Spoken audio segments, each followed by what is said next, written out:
হচ্ছে জাতির মেরুদণ্ড। আর আমরা হচ্ছে ওই পারপাসে হচ্ছে আমরা বাইরে এডুকেশনের জন্য সবাই আমরা আমাদের ফাইলগুলো জমা দিছি। আমরা এই দেশের ভবিষ্যতের জন্য আমরা সামনে আগানোর চেষ্টা করছি, বাট কতিপয় হচ্ছে দেশের অমেরুদণ্ডহীন যারা লোক আছে অসাধু, তারা হচ্ছে আমাদের এই শিক্ষাকে তারা ধ্বংস করে দিতেছে। অলরেডি তারা আমাদের এই শিক্ষাকে বন্ধ করে দিচ্ছে।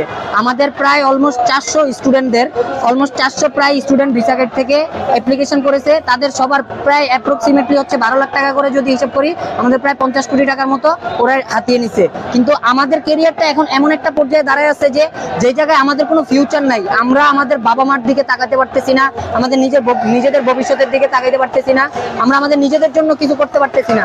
সুতরাং আমরা প্রশাসনের কাছে অকুল আবেদন করতেছি, আমাদের টাকা যেন অনতিবিলম্বে আমরা ফেরত পাই, আমাদের সামনে সুন্দর কেরিয়ার, আমরা যেন আমাদের কেরিয়ারটাকে সুন্দরভাবে গড়ে তুলতে পারি।